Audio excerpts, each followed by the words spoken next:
This is the account of the voyages of the Elizabeth. 1838. Wow, and then we look down at Evan Jenkins, age 40. So now he's been promoted.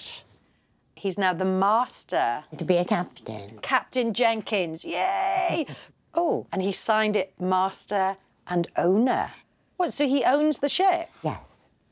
Gosh, he did well for himself, didn't he, Evan? Well, this is why people went to sea. You could rise. To be a captain was considered right down into the 20th century the pinnacle of society. Really? Oh, yes. Wow. Mm. Well, there's posh. Actor and writer Ruth Jones is the co-creator of the popular comedy Gavin and Stacey. Nessa? Come in, Nessa, do you read me? Oh, Bryn, I'm not going to tell you again. You can't call me Nessa on the airwaves. You got to use my handle. What is that? Robert Mugabe. Sorry, Robert, I keep forgetting. What's my name? Dame Judy Dench. That's it. I will forever want to play Welsh characters and write for Welsh characters because it's a passion I have to share the wonderful characters in Wales. The joy of Gavin and Stacey comes from the difference between the Welsh and the English. And I think it's good to celebrate our similarities and to celebrate our differences. Ruth grew up in the coastal resort of Porthcawl in South Wales. And that's where I was brought up, really, by the sea. I'm the third of 4 children, and we were just really blessed, actually, with this massive playground, i.e. the beach, and endless adventures and a very happy upbringing. My mum was a GP and my dad was a legal executive at the steelworks in Port Talbot. He died in 2017. He died quite suddenly, really. It was a huge shock to us, even though he was, 89. I come back to Porthcawl a lot, come back to see my mum and my siblings, and it still is very much part of our lives. My grandmothers both lived around the corner. We called them Big Grandma and Little Nana. They were involved in bringing us up. But I never knew my grandfathers. Both of Ruth's grandfathers died before she was born. It feels like there's a missing piece because they've been these elusive figures in our family for so long. I would love to know more about my grandfathers, definitely.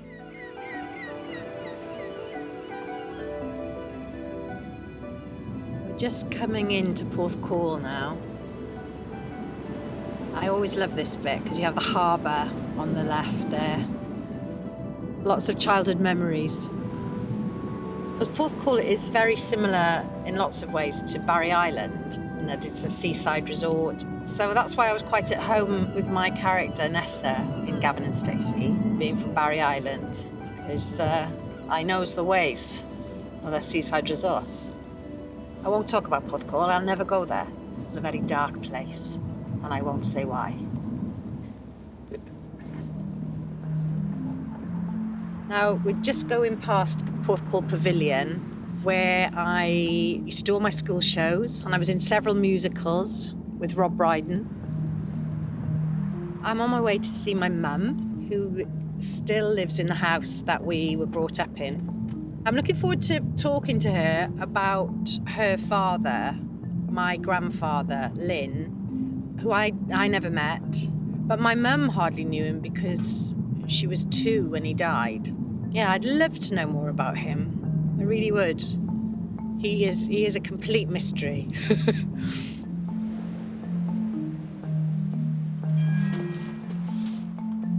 Hello. Hello. Lovely to see you. Oh, bore da, come in. Oh, thank you. A bit of a Welsh welcome. Yes, of course. So I don't know anything, really, about your dad, about Grandpa Oh, about my Lynn. dad. OK, well, his name was Griffith Llewellyn Jenkins, but always known as Lynn. And I've got a photo of him in this old album. He's very handsome, isn't he? Oh, yeah, he is. Yeah. Quite a cool dude, actually. With Cool dude. with those trousers. He died when you were 2, obviously, so... Yeah. At the beginning of the war, he tried to enlist, you see, at the beginning, 1939. And, So you'd have been 2 then? Yes, and the doctor examining the recruits said, oh, I think you ought to go and see your own doctor. He'd listened to his heart, And a very short time afterwards, he died. He was only... From heart problems? Yeah, only 39. So young. This, I think, was him with me on his lap as a baby, see? Aww. And there's him with Grandma there. Oh, wow. So elegant, weren't they? The dresses Yes. and the clothes. Yeah. They look really in love, don't they? Yeah. So sad that they were married for such a short time. Yes, it was, wasn't it? Yes. Did Grandma talk about him No, much? this is the thing. She really never talked about my father at Really? all. So I didn't really know anything about him. I got something which I don't know if you've ever actually seen these little slippers. He'd gone up to the rugby in Edinburgh and brought them back for me from Edinburgh. So my only sort of tangible memory of him, really. Oh, so sweet, aren't they? Must be so strange, because I think, Dad was such a huge and important part of our lives. Yes, The idea of not having a dad growing up is, I can't even begin to imagine it. Yeah. He was a licensed victualler. It just meant that he owned a pub. And Lynn's father was Griffith Owen Jenkins. Okay, right? so he would have been my great-grandfather. Great-grandfather. He had a pub up in Carmarthen. And did you have anything to do with him? No, but I've got this family Bible. It's not the sort of thing you keep out, That's in Welsh? Yeah, Dyma. So is it a Welsh... Oh, yes, Yes, it's a Welsh Bible. It's a Welsh Bible. Yes. A Bible. Now, I don't know if you can translate it for me. I can see cofia, verb something. So this Bible is in your possession. Read it often, my dear friend, and treasure it in your memory, because it will hold you to account on Judgment Day. Yeah. Oh, isn't that lovely? Oh, how marvellous. Now, then, if we look inside... Oh, and so Griffith, my great-grandfather... Yes. It says Griffith Jenkins, born 1860, son of David and Hannah Jenkins. Oh. And you were a Hannah Jenkins, weren't you, growing up? Yes. Well, there's another Hannah Jenkins. They're everywhere. David and Hannah, they didn't have much imagination with the names, did they? Well, I don't When mind. in doubt, call her daughter Hannah. That's right. So David Jenkins was the father of these people. He must have written all this, okay? So David was my great-great-grandfather. And so these are the children: Nell, Griffith, Grace, Evan, Hannah, Thomas, Rachel, Mary, Elizabeth. 1, 2, 3, 4, 5, 6, 7, 8, 9. Flippin' Nora. I've got this photograph of all these people. Yeah. Now, there are 9 people on the photograph. So I presume that those are these people. Do you think they would be? Well, that would make sense, wouldn't it? Does it have a date on the back or something? No, it says Portrait and Landscape, Newquay, Cardiganshire. It makes sense that possibly they could be these people. It's all a bit of a mystery, isn't it? Yeah. So my great-grandfather Griffith, his parents David and Hannah. Do you know anything more about that previous generation then? Well, we do have this list of baptisms. Oh, okay? right, yeah. County of Cardigan, 1829. David, son of Evan and Eleanor. So David was my great-great-grandfather, and his father on here was Evan Jenkins, who would be my great-great-great-grandfather. Trade, mariner. Oh, seafaring. That sounds really exotic, ma'am. Baptisms in the parish of Llan Llwchaiarn. Oh, blimey, that's a really complicated Welsh word to say, isn't it? Shall I look it up and see where it is? Because I've not heard of that before. It's not in Porthcawl. It's not in Porthcawl, no. So it's a community in Wales surrounding Newquay. And Newquay was on the back of that picture, wasn't it? So that's a bit of a clue. Wow, this is exciting. I think I need to go to Newquay. Ruth's made new discoveries about her mother's side of the family. She now has a photo she believes to be the 9 children of her great-great-grandfather, David Jenkins. And she's found out David's father, Evan, was a mariner.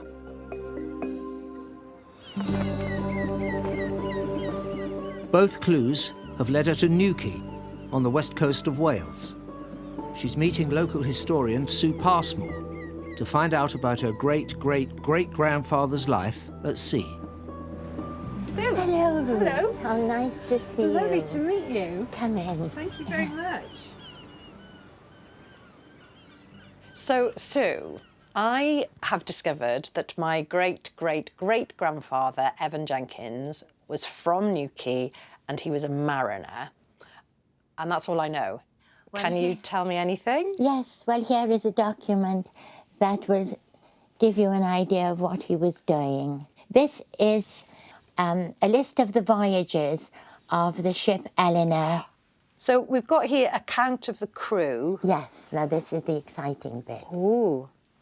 So the master was called John, and then we have the mate, who was Evan Jenkins. Hiya, Gramps. So he was 37, born in Newquay. Says he was the mate of this ship, the Eleanor. So he was the second in command. Wow. And here is a list of the voyages they made. So basically they were going from Swansea to Newquay, Newquay to Milford, kind of all around here. Yes. We can see from these places that the ships went to, it was quite local then. Yes, this was the coasting trade. In the early 19th century, the coastal trade was a vital part of the British economy.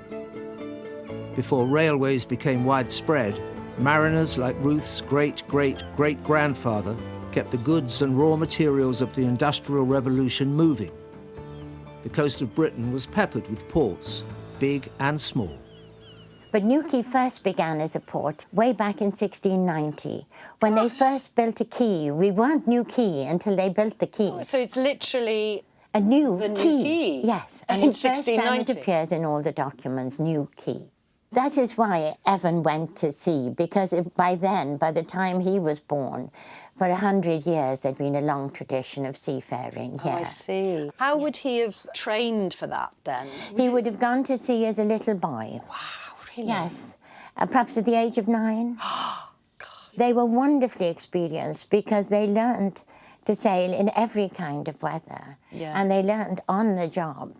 And the best crews, people have always reckoned, even when the days of the big sailing ships came from small ports like this, because they'd had such terrific early training. And they'd got used to it all and... Yes, but you should move on to this next document because it shows you more about Evan's progress in his career. This is the account of the voyages of the Elizabeth. 1838. Wow, and then we look down at Evan Jenkins, age 40. So now he's been promoted.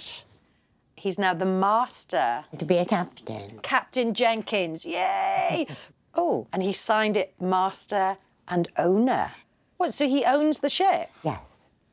Gosh, he So did well for himself, didn't he, Evan? Well, this is why people went to sea. You could rise. To be a captain was considered right down into the 20th century the pinnacle of society. Really? Oh, yes. Wow. Well, there's posh. Well, you would have been posh. Yeah.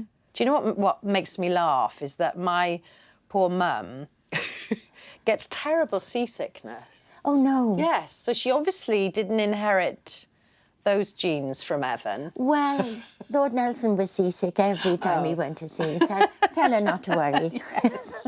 I, on the other hand, was a member of the Girls' Nautical Training Corps in Porthcawl. Yes. So I obviously have got my sea legs from, Yes, you've from my inherited it. great-great-great-grandfather Evan. Yes. No, there's one more document I have to show you relating to Newquay in 1846. Evan Jenkins is recorded here as purchasing a plot on which he was going to build a house. And if you look down, you'll find Mariner Street, known as Marine Terrace today, because all the first houses there were built for sea captains. So do we know where this house actually was? Oh, yes. Yes, nothing has changed in Newquay since about 1846. Really? The house still exists, and I can take you to see it. I would love that. I must show this to you, because this is where your 3 ex-great-grandmother, Eleanor, would have got her water. No. There's a stream that's been flowing here for centuries, and we didn't have water laid on till the 20th century, so everyone had to come here. I love the fact that you say that it would have been Eleanor, my great-great-great-grandmother, that would have come and got it. The men wouldn't come for water. Grief, no. The men? Fetch water? It's a women's job. And actually it's rather nice, because I knew someone who used to do it, and she said what a lovely social thing it was. Well, because as we took it in turns, she said we gossiped away.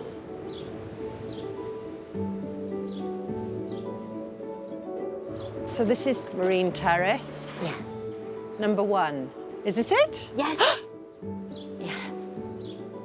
That's quite surreal to think that, he and his family walked in and out of this house, and I'm standing here now, Yeah. like And nearly 200 years later. Yes. It's a beautiful house. And the views across the sea, And Eleanor would have been able to see him go as far as the eye could see.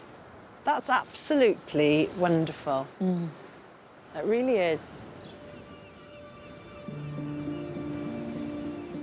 Being here now, it's making it more real that my great-great-great-grandfather lived here with his family, sailed out on the sea there on his ship.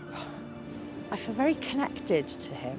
And what is really lovely is that, of course, it's my mum's father's side of the family. I'm so lucky that this is here. So lucky. The current owners have allowed Ruth to take a look around Evan's former family home.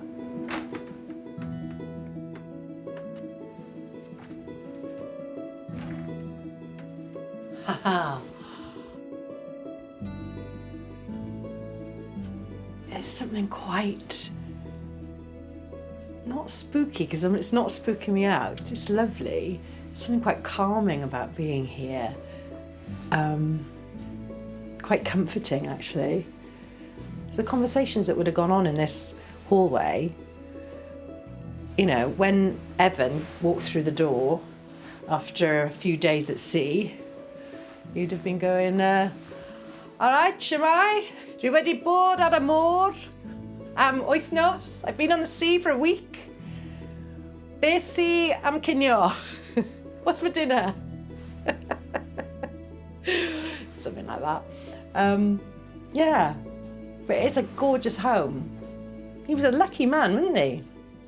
Dean Lucas, oedd there. He was a lucky man. Ruth wants to know what happened to Evan after he moved here. Sue, thank you so much for bringing me to this house. What a treat it is to be here. And I would love to know if you have any more information here. Yes, I have another crew list for you to see. Okay. The top name on this list is Evan Jenkins, 1847, in Newquay to Liverpool. Oh, dead. Yes, I'm afraid so. Oh. Aw. Yes. Oh, bless him. Yes, unfortunately, it was a very sudden death, as you will see from the death certificate. Apoplexy. Apoplexy. It's like stroke. That's, well, I mean, I know we're none of us immortal, but that's, I feel like I'd sort of got to know him and now he's gone. He's gone so quickly, yes. Just as you find him, he's gone again. Yeah. So he died in Liverpool? Yes. Probably when he fell ill. The crew took him to a lodging house they knew. Oh, but it's so sad that he was not with his family and... Well, if you look at the crew list, you will see. John Jones, David Jenkins. That was Evan's son. Oh. So you see, he wasn't entirely without family. So his son was with him? Yes. David Jenkins, my great-great-grandfather. I mean, he was only 19, bless him.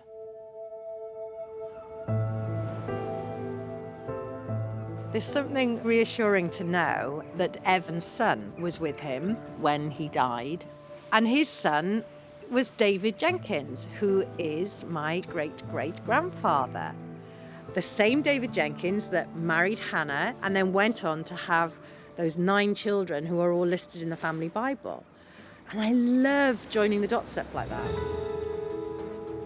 So it would be really good to find out more about David now. At 19, David had already followed his father to sea. Ruth wants to find out what happened to her great-great-grandfather after his father's death. She's meeting maritime expert Dr. Ellen Jones from the University of Exeter. Hi. Come on in. Okay. So this is your great-great-grandfather's marriage certificate. 1858, 1st of May, David Jenkins married Hannah Thomas. He was 29 years of age and she was 19. And he is described as, yay, a master mariner. Fantastic. Good on you, Dave. So this is the Lloyd's Captain's Register for the years 1874 to 1879. Now, the ship that he's master of here is called the Adela S. Hills. The Adela S. Hills was a ship that David Jenkins had almost half of the shares in, so he was a part owner. What is surprising is how much bigger this ship is than anything his father had previously been sailing. So I have an image here of the Adela S. Hills in all her glory. That is incredible. The ship was built in America and it can carry 460 tonnes of cargo. So he's moved up quite drastically in the world in terms of shipping. He really has. So this is the log of the Adela S. Hills trading. In 1876, he traded the East Indies. Yeah. Burma, Mauritius and the Red Sea. Long way from West Wales. Really is, isn't it? So we know that he went to islands off Western Australia. That's like miles. That's literally the other side of the world. It really is, yeah. He's gone global. He has, because when I think about his father, that was sort of quite a small area, I suppose, of travel, just going locally around the Welsh coast. And now it's become, well, like you say, it's global. And do we know what products he was trading in? We're fairly sure that he was carrying coal. By the 1870s, coal from the South Wales coalfield was incredibly popular globally. Yeah. And it was particularly popular because it was seen as smokeless. So it was fueling some of the earliest steamships and trains. So there was a global demand for South Wales coal. So this is essentially a customs document for the Adela S. Hills. Right. Telling him where he's allowed to go. Any ports and places in the Indian, Pacific and Atlantic Oceans, China and Eastern Seas and United States, continent of Europe, and back to a final port of discharge in the United Kingdom, term not to exceed 3 years. What, so he could be at sea for 3 years? Yeah, that's the expectation being set up. Well, well, well. It really is mind-blowing. David Jenkins, my great-great-grandfather, he travelled the world on these sailing ships. You know, I've been lucky enough to go on some nice holidays, thank you very much. But what he must have seen and what he must have learned, it makes me realise how little I do know about life. What also does really intrigue me is he was at sea sometimes for a couple, 2 or 3 years. And yet, he had 9 children. What was his family doing when he was at sea? It's something I know nothing about, and I blooming well want to find out more. Ruth has a copy of the group photo her mother showed her, which she suspects is of her great-great-grandfather's 9 children. Lovely to meet you. She hopes fashion historian and photo dating expert Jane Shrimpton can help her prove it. As a dress historian and a portrait specialist, I do work on family photographs and I can date them and interpret them. And also we look out for other clues and see what else they can tell us. So, this photograph was given to me by my mum, and it has 9 people in it 6 females and 3 males. And it does say that it was done in Newquay, which is obviously where we are here. Is there a possibility that this wall could be the wall here? Yes, absolutely. To my eye, the blocks look similar. Yeah. Yes, look at that. You could almost see them there, couldn't you? Lined up. Yeah. And also, it's interesting, if we look on the back, the photographer, he also takes landscapes. Yes, right. And he is here in Newquay in the 1881 and the 1891 census. So they give us a time span within which he was working here. Right. And then really, as you say, the only other clue now is the image itself. So really, in a situation like this, we do have to look at the fashion clues. Okay. For example, the very long bodice here on the left. Yeah. Quite an elongated look generally.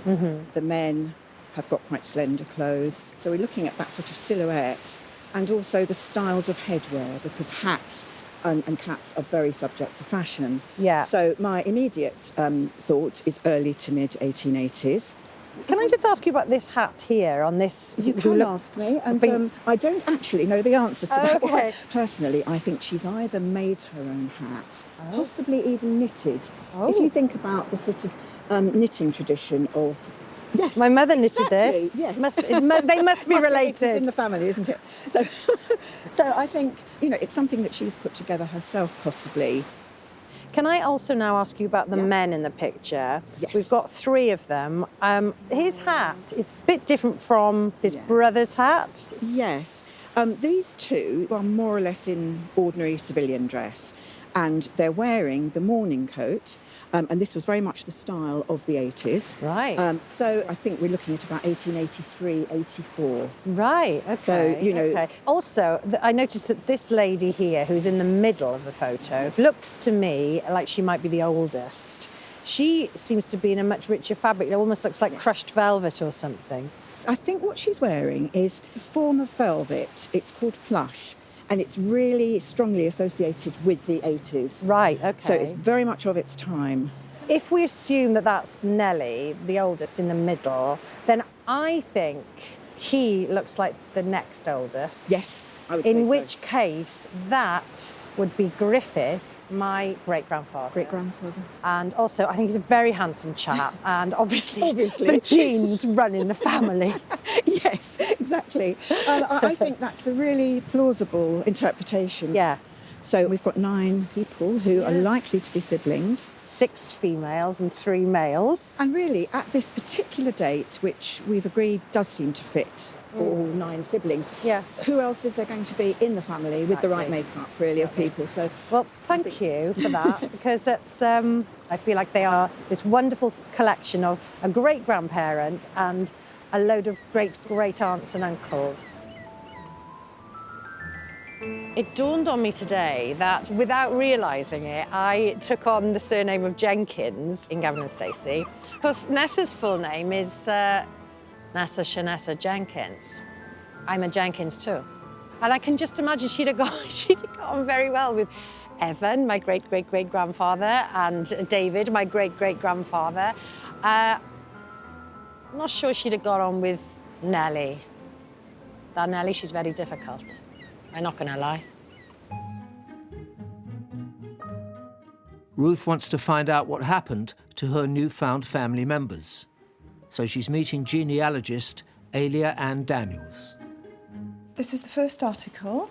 I think I'll add a little bit more flesh to the bone. Dydd Gwener, mae 7 miloedd naw dau. So that's the 27th of May, 1892. Headline, Llanarth. Oh, heck, marwolaeth. That's death. Yes.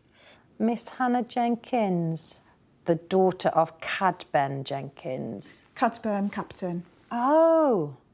There's an English translation there which should help you a little bit more. Right, okay. She died on the 21st of this month, aged 25 years.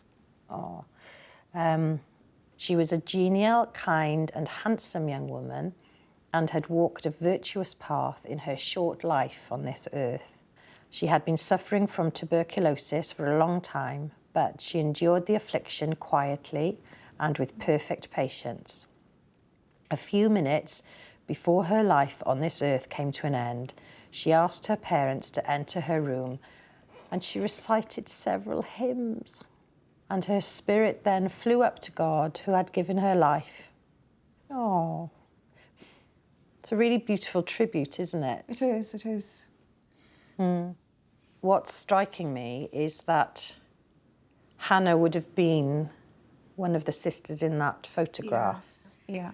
So that makes that photograph even more poignant, Yeah, really. it is, doesn't it? That was when all 9 of the children were together. Oh dear. We move on to the next document. Tuesday, the 27th of September, 1892. So not long after this. Wreck of Banff ships. News was received last week of the wreck of the Banff ship near Montevideo on a voyage from Cardiff to Buenos Aires with a cargo of coal. Oh, Captain Jenkins, North Parade, received the dreadful news that his son, Thomas Jenkins, 23 years old, had drowned on the 20th of September. His funeral service was held on Friday night on the 7th of October in Pennakai Chapel.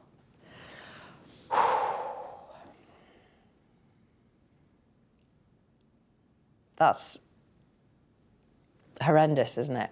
The thought of losing 2 children anyway, of them dying before you die yourself, but for them to die within a year of each other. And you know what? I feel as if I was at a bit of a party with that photograph, seeing all those kids together. Or like, you know, having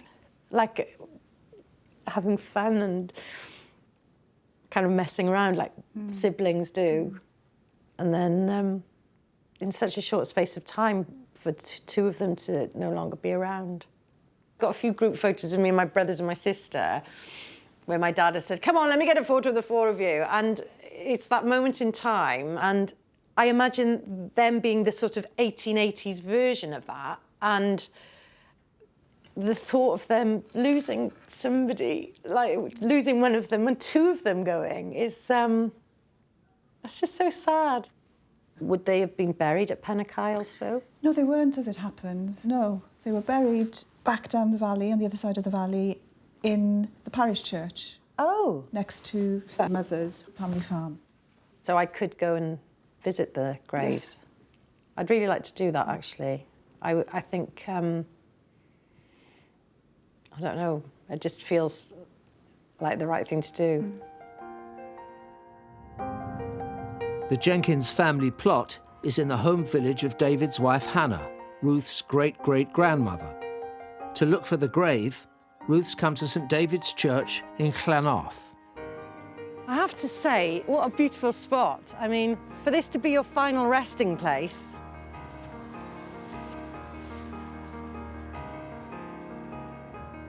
Oh, this looks like a Jenkins. Letters have come away, but I can see that says David Jenkins. And then Eifaru, his death, 63 years old. Hannah, Eiwraig, that's Hannah, his wife. Mary, their daughter. And then Hannah, I think the H is missing there. Oh, and then underneath there is Thomas, his son. September the 20th, 1892, in Montevideo. Oh, gosh. And then I can see that Evan, another son, and then Lizzie as well, all buried here. When I set out on this journey, I'd been given some names by my mum and this photograph, and in a way it was a little bit overwhelming because there were so many of them. What's lovely is that I knew nothing really about my mum's father's side of the family.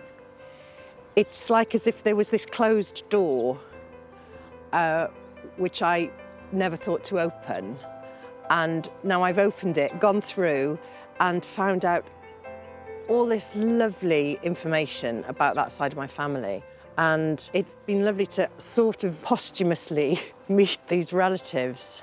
And, you know, it was just a photo that my mum had, 2D, black and white, and now it's been brought to life. I feel as if there was a missing piece that I don't think I was even aware of, but now I found it, it feels incredibly enriching.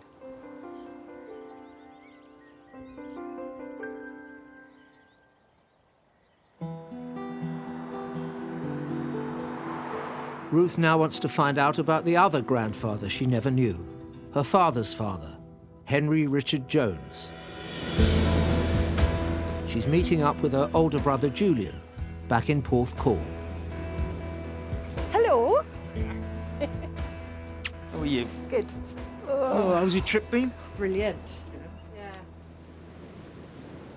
Julian, I don't know that much about our paternal grandfather, Dad's dad, but I've always believed that you actually know a lot more than I do. I think I know a little bit more. His dad. Such a cute little boy. Oh, and his little velvet shorts. And I found that one as well. And the thing I like in this, Dad always used to wear a tie, didn't he? Do you remember? Yes. Even after he was retired? And he's still wearing a tie Oh, so he's got his cap on and and his that. At a tie. jaunty angle. Yes, a jaunty angle. And this is our grandfather, Henry Richard. Have we never met? I mean, he died 2 years before Mark was born, Yeah. our brother. So this is birth certificate, so Neath, which I kind of expected because I knew that Dad was from Neath. Born in 1897. His father was a blacksmith. Yeah, that's where we get the blacksmith forearms from, because Dad always used to have. Dare you? Oh, I'm thinking of you. I was thinking of me. You've said it now, mate. Yeah. But as far as I know, that's not what our grandfather became, because I know he did something to do with being a pharmacist or working in a pharmacy. And I also seem to know that he did go into the forces, but I'm not sure which forces he went into. So this is our grandfather. Oh, look at him. He looks so young, doesn't he? I know.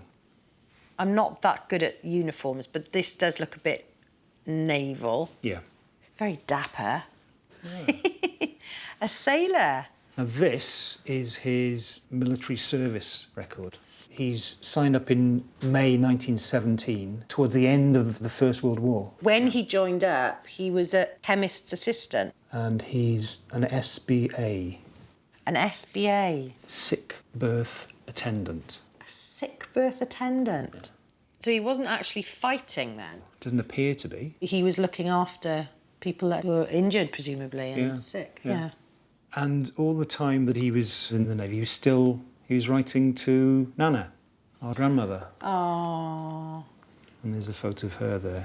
She was so beautiful, wasn't she? She was. She was a really elegant lady, wasn't she? And that's them on their wedding day. Oh, just amazing. Just so beautiful. Isn't that a lovely photo as well? With this huge bouquet. Yeah. Which is almost the same size as Nana. I was rummaging around in the garage and I found this satchel, and when I looked inside, there were a whole lot of letters that our grandfather had written to Nana all the way through around about 1919 into the 20s. Gosh.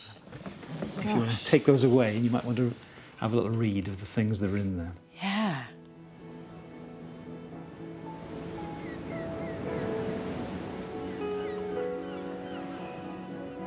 I'm going to have a little read now. Hopefully they will give me a little insight into his personality and his relationship with my grandmother.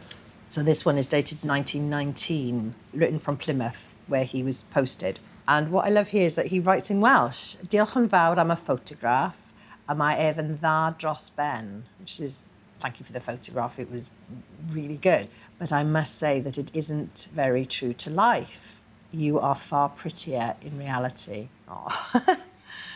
Oh, well, baby. He's written baby in inverted commas, which sounds terribly modern, doesn't it? Oh, this life. I do so want to be home, so very much. Your birthday is nearing, I believe. Please don't laugh at enclosure. It is the best Maltese lace I could get. I feel hot all over when I think what uses you might put it to. I say, Henry Richard. So this doesn't have a date, really. It just says, my darling sweetheart. To think that only a few days ago, We were asleep in one another's arms. I cannot help thinking of Sunday night. So, things have clearly progressed from first base. I am keenly looking forward to the time where I shall be able to make you my own little wife. And I sincerely hope that it won't be long hence. We have known one another since we were kids. I didn't know that. They clearly really loved each other. So this is April the 9th, 1931. So that, my dad was born in 1928, so my dad would have been 3 at this point, so they must have married. Ah, yeah, my darling wife. I mean, letters like this just really do demonstrate how real and human he was, and he was flesh and blood and like the rest of us. This headed notepaper is clearly something to do with work, the Neath District Medical Aid Association. But what was he actually doing now? Was he a pharmacist?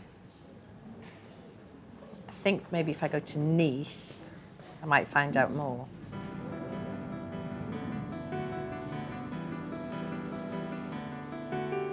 Ruth has come to the address on the letter to meet historian Dr. Steve Thompson of Aberystwyth University.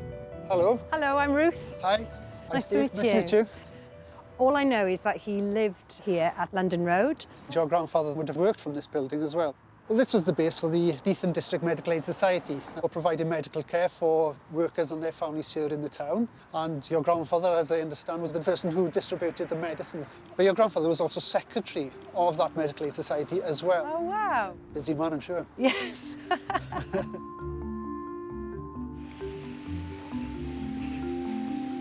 Before the NHS was founded in 1948, good health care was expensive and beyond the means of many people. But South Wales was different.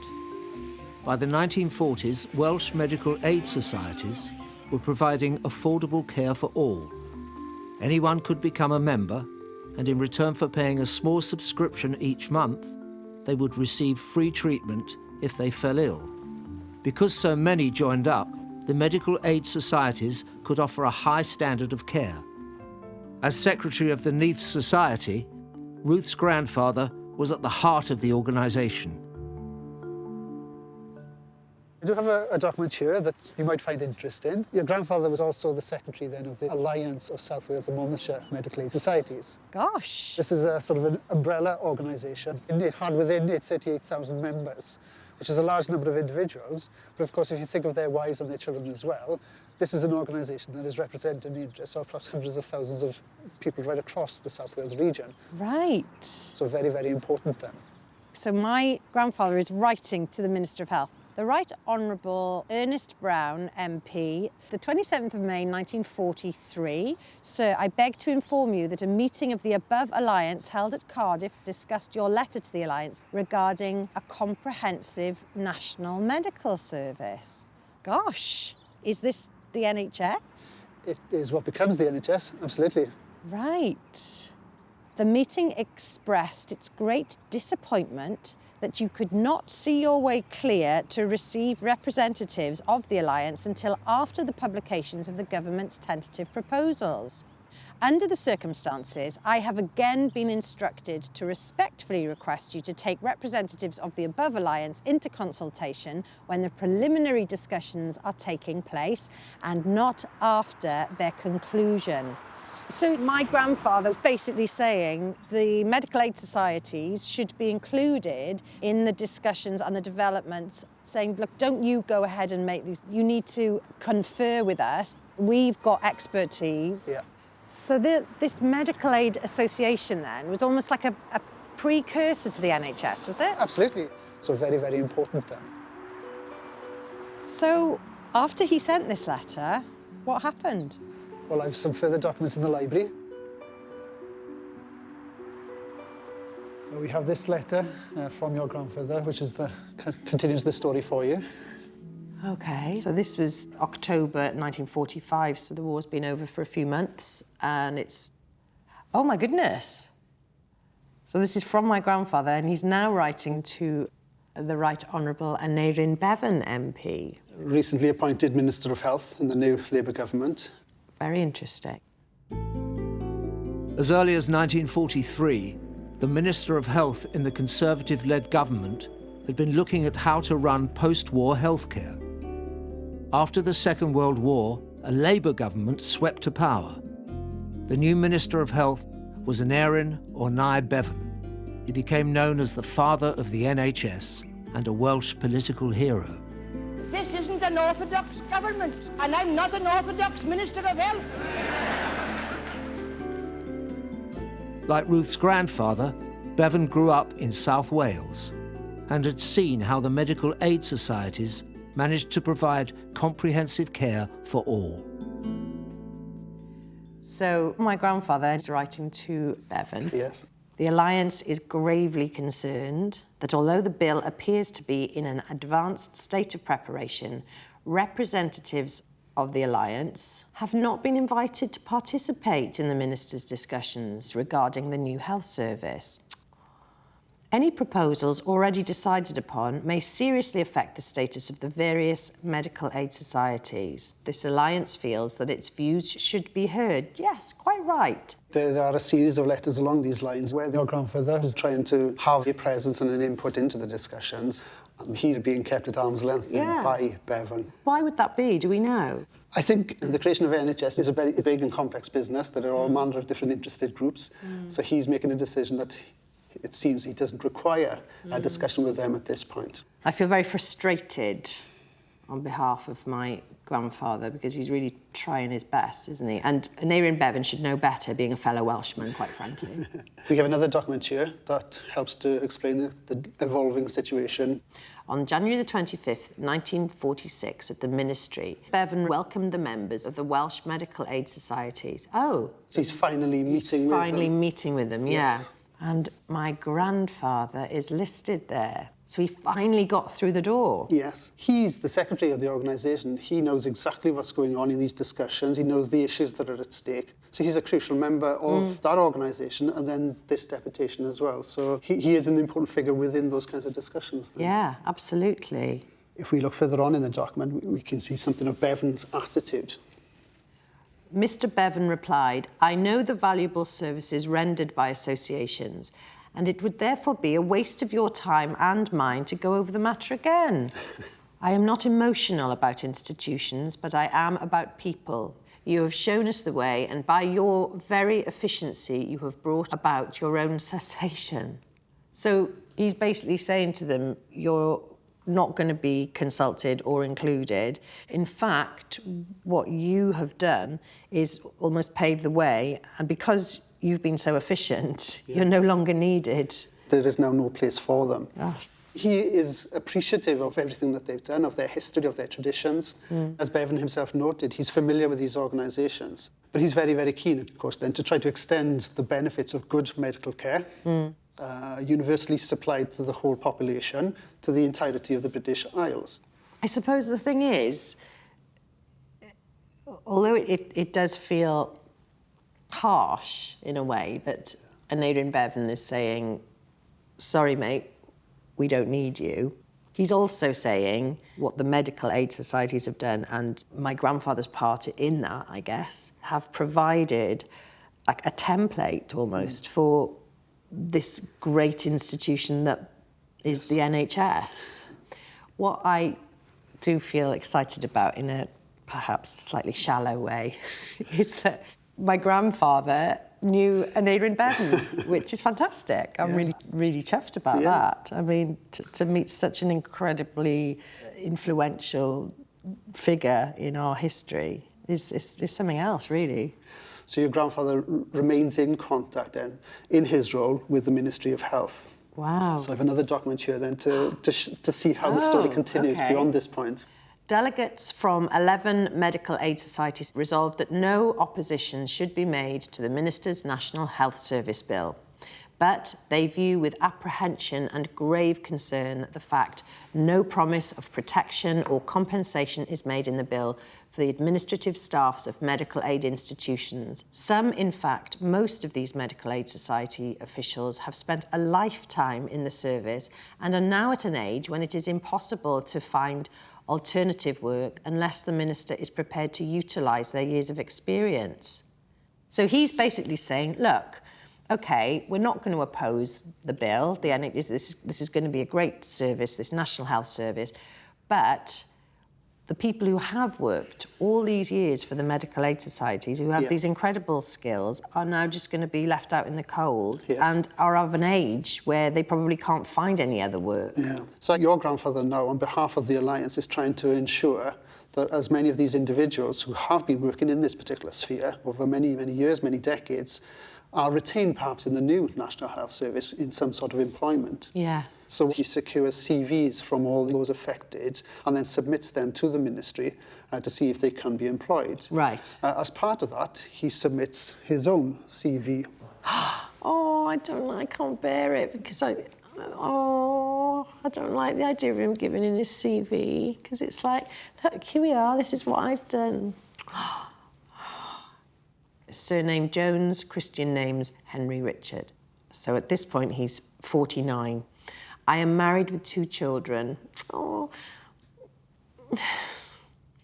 When a student at University College London, and that was my dad.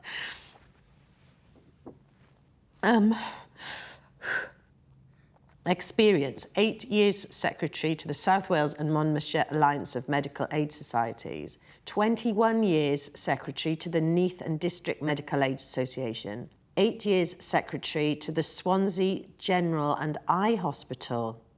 I have been personally responsible for securing considerable sums of money for this institution and have organised many important efforts for charity. Oh. And then it's got, I am able to drive a car.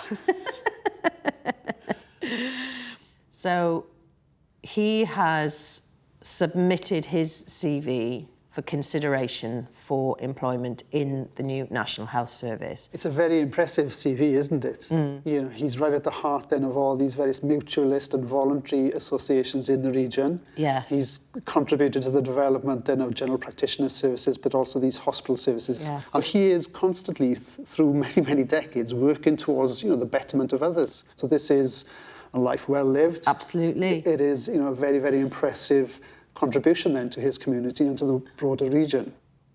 I'm really worried they're going to tell me that he got rejected. He should get a job. He should. Dear Sir, a special committee of the above council has recently considered the applications received for employment under the National Health Service. The committee regret that they have no suitable vacancy which they can offer you. I find that really sad. Because it's like, he was really like fighting for everybody and kept on going and kept persisting and had that brilliant CV, and then they just go, no, sorry, no room at the inn. He does have this impressive CV. He does have all this experience, very similar to other kinds of secretaries of those medical aid societies. Sure. But they're giving priority to those individuals who are government employees already in different regions. It's funny, isn't it, how the direction that life takes us in. And even though my grandfather did not then get a job with the new NHS, his work had helped influence the development of the National Health Service. And in a way, you can imagine that wherever there's an NHS, a general practice or a hospital, anything connected with the NHS, had its roots in South Wales with these medical aid societies. Yeah. But the fact that my grandfather was also so involved, it's that's quite an achievement, really. On July 5th, the new National Health Service starts, providing hospital and specialist services. In July 1948, Britain finally got its National Health Service. This universal system transformed the health of the nation, making it one of Britain's most cherished institutions. Have you chosen your family doctor?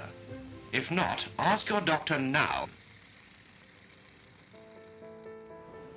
After his application to work in the NHS was turned down, in 1949 Ruth's grandfather took up his final job, helping to run The Rest, a convalescent home in Porthcawl.